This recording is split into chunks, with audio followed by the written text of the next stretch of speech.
بسم اللہ الرحمن الرحیم، صلو علی الحبیب صلی اللہ تعالی علی محمد۔ السلام علیکم ورحمۃ اللہ وبرکاتہ۔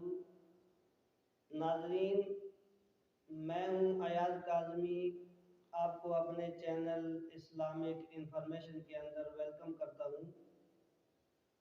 میرا آج کا ٹاپک ناپاک عورتوں کے لیے 7 کام شریعت کے اندر ناجائز اور حرام ہیں۔ آپ کی خدمت میں ایک چھوٹی سی عرض کی جاتی ہے، صدقہ جاریہ اور ثواب کی نیت سے میری اس ویڈیو کو زیادہ سے زیادہ لائک اور شیئر کر دیں تاکہ اس کی برکت سے زیادہ مسلمان فائدہ حاصل کر سکیں اور ہم اللہ عز و جل کے فضل و کرم سے ڈھیروں نیکیاں کمانے میں کامیاب ہو جائیں اور میرے چینل اسلامک انفارمیشن کو ضرور لازمی سبسکرائب کر دیں۔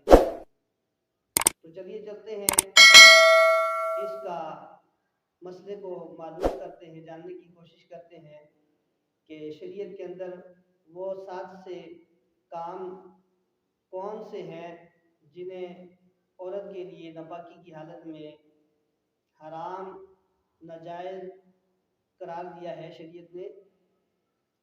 تو وہ 7 کام جو عورت کے لیے ناپاکی کی حالت میں شریعت کے اندر شرعاً ناجائز اور حرام ہے، ان میں سے پہلا کام یہ ہے کہ عورت کے لیے ناپاکی کی حالت میں عورت کے لیے نماز پڑھنا ناجائز اور حرام ہے۔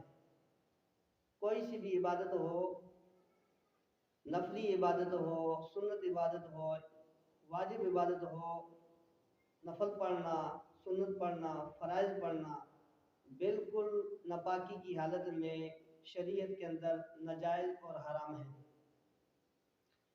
دوسرا کام جو ناپاکی کی حالت میں عورتوں کے لیے ناجائز ہے اور شریعت کے اندر ممنوع ہے، وہ روزہ رکھنا ہے۔ روزہ رکھنا ناپاکی کی حالت میں عورتوں کے لیے بالکل ناجائز اور حرام ہے۔ اما عائشہ صدیقہ رضی اللہ تعالی عنہا فرماتی ہے کہ حضور علیہ السلام ہمیں نماز چھوڑنے اور روزے کی قضا کرنے کا حکم ارشاد فرماتے ہیں۔ بخاری، مسلم، ابن ماجہ اور امام قرطبی نے اسے روایت کیا ہے۔ اور نماز چھوڑنے کے حکم میں یہ حدیث ہے کہ سرکار علیہ السلام نے ام المومنین اما عائشہ صدیقہ رضی اللہ تعالیٰ عنہ کو فرمایا کہ اے عائشہ، مسجد میں سے چٹائی اٹھا کر لاؤ۔ اما عائشہ نے عرض کیا کہ حضور میرے ہاتھ ناپاک ہے۔ تو حضور علیہ السلام نے فرمایا کہ اے عائشہ، کیا ناپاکی تمہارے ہاتھوں میں سرایت کر گئی ہے؟ اما عائشہ فرماتی ہے کہ میں گئی اور میں نے مسجد میں لپک کر کے چٹائی کو اٹھایا اور سرکار علیہ السلام کے سامنے لا کر پیش کر دی۔ تو اس سے یہ بات ثابت ہوئی کہ ناپاکی کی حالت میں کسی چیز کو چھونا اور نماز پڑھنا جو ہے بالکل ناجائز ہے، لیکن جو کام جائز ہیں ان کو بھی بیان کیا جائے گا۔ تیسرا وہ کام ہے ناپاکی کی حالت میں مسجد کے اندر جانا شرعاً ممنوع اور ناجائز اور حرام ہے۔